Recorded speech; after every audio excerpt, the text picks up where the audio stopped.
umpe Bibiliya kuko ari inezeza, umpe Bibiliya imbwira iby'ubugingo. Tugeze mu mwanya mwiza wo kwiga Bibiliya muri gahunda yo gusoma igice kimwe ku munsi. Muri iki cyumweru tuzasoma ibyakozwe n'intumwa igice cya 6, icya 7, icya 8, icya 9, icya 10, icya 11 n'icya 12. Imana izatuyoboze mwuka muziranenge. Ibyakozwe n'intumwa igice cya 6, abadiyakoni ba mbere. Igihe abizera b'itorero barushagaho kwiyongera, Satani yazanye andi mayeri yo kurwanya itorero. Bwa mbere yari yarakoresheje kubafungisha no kubakangisha, ariko noneho atangira kubarwanya aturutse hagati muri bo. Yatangiye kuzana umwiryane hagati yabo kuko abapfakazi batafatwaga kimwe mu itorero. Kugira ngo itorero rihangane n'uwo mwiryane, batoranije abadiyakoni 7 buzuye umwuka w'Imana. Abo bagabo babaye umugisha ku itorero, ndetse binyuze mu kwitanga kwabo ijambo rya Kristo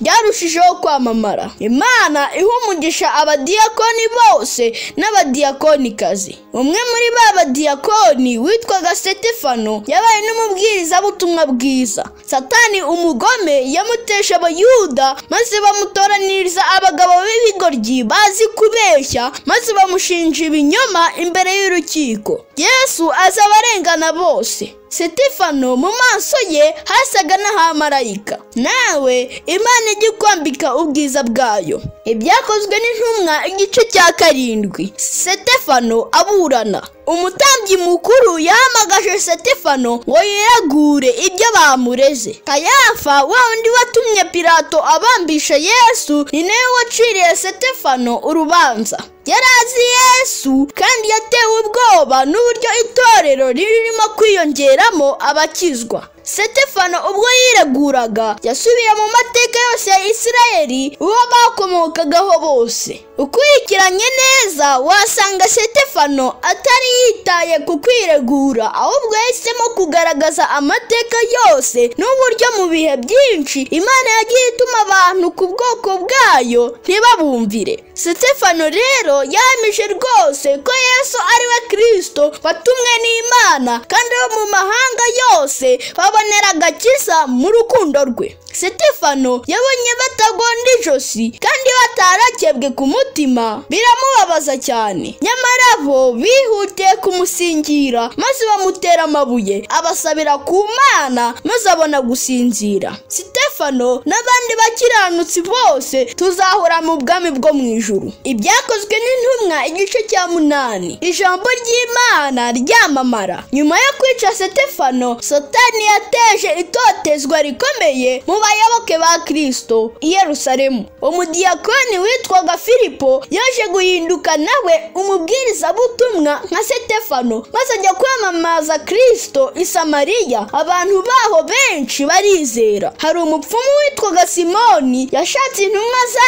Yesu azaha amafaranga ngo zimuhe umwuka wera maze ajya akora ibitangaza. Petero aramubwira ati, fana ifeza zawe, impano y'Imana ntigurwa. Benshi muri iki gihe bifuza kwitwa abakomeye mu madini atandukanye bakabikoresha amafaranga. Nyamara kwicisha bugufi no kwihana ibyaha nicyo gituma umwuka w'Imana akorana natwe. Umwuka w'Imana yayoboye Filipo ku Munyetiyopiya wasomaga igitabo, maze amwigisha byinshi birebana n'ubwami bw'Imana. Imana iha umugisha abagira umwete wo gukwirakwiza ibitabo byamamaza inkuru ya Yesu. Binyuze muri ibyo bitabo abantu ibihumbi byinshi bazabona agakiza k'Imana. Ibyakozwe n'intumwa igice cya 9. Umugome ahinduka umwigisha. Hari umugabo witwaga Sawuli, yari umugome cyane kuko yakubitaga abayoboke ba Kristo, abandi akabafunga, ndetse n'igihe bicaga Sitefano yarishimye. Umunsi umwe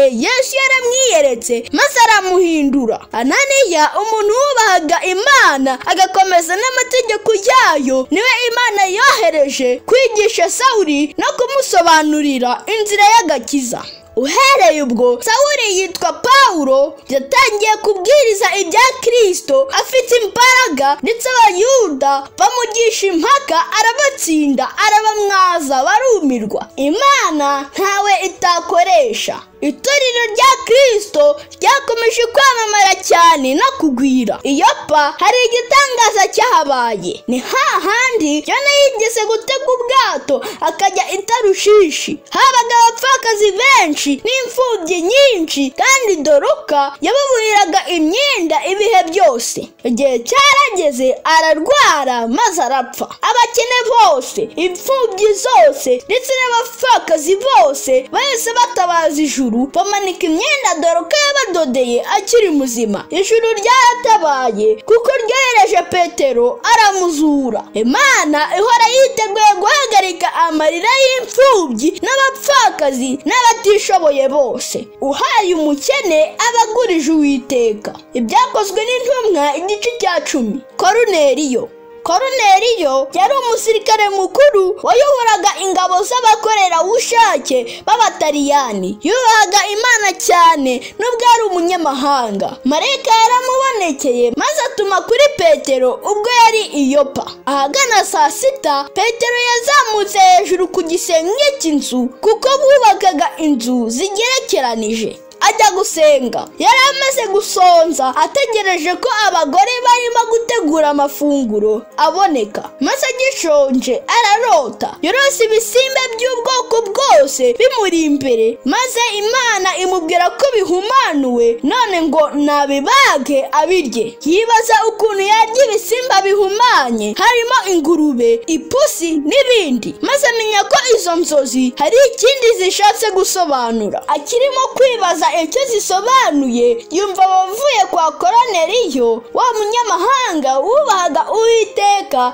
barahageze. Uhereye ubwo ajyana nabo ndetse atangaza ko asobanukiwe nuko Imana yakuyeho umupaka hagati y'Abayuda n'andi mahanga. Ubwoko bw'Imana kandi bwera n'abemeye Kristo aho baba baturuka hose. Ibyakozwe n'intumwa igice cya 11. Gusenya uruzitiro. Abayuda bahoranaga uruzitiro mu ntekerezo zabo rubatandukanya n'abatari Abayuda. Bumvise ko Petero yagiye kwa Koruneliyo maze ageze i Yerusalemu, bamubaza impamvu yifatanyije n'abatarakebwe kandi n'ukuntu yasangiye nabo. Petero yabasobanuriye rya yerekwa yagize ry'inyamaswa zizira n'izitazira, maze abasobanurira ko ryashushanyaga ko Imana ifunguriye amarembo abanyamahanga ngo nabo bahabwe ubugingo. Abumvise iryo yerekwa bose bahimbaje Imana ko abambaza izina ryayo bose aho bari hose ibumvira. Abizera bahunze Yerusalemu kubera akarengane gakomoka ku rupfu rwa Sitefano bagiye mu bihugu byinshi barigisha.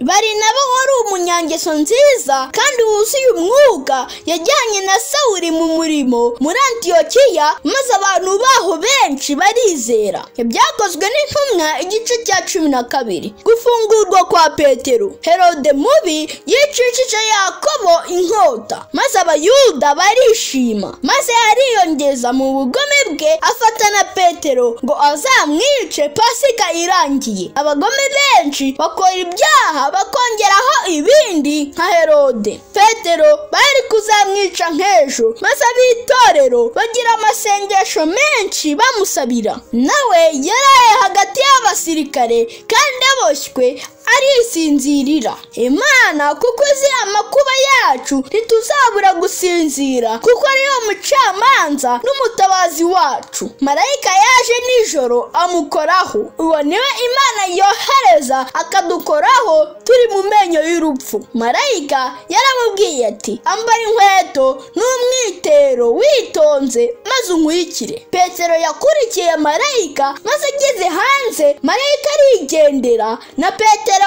ajya aho intumwa ziteraniye. Herode abonye iby'intumwa bikomeye arimuka ajya i Kayisariya, nyamara ntiyahamaze iminsi kuko ku munsi mukuru we Marayika yamukubise urushyi aramwica. Ariko ijambo ry'Imana ryo ryakomeje kwamamara cyane. Muri iki cyumweru cyose Imana izakuyoboze Mwuka Muziranenge. Umpe Bibiliya imbwira iby'ubugingo, umpe n'amagambo Yesu yavuze. Tugeze mu mwanya w'ibibazo. icya mbere ni ayahe mayeri ya kabiri Satani yakoresheje arwanya itorero? Icya kabiri ni uwuhe mukiranutsi bahoye izina rya Kristo mbere y'abandi? Icya gatatu ni uwuhe musirikare ukomeye w'Umuroma marayika yatumyeho Petero?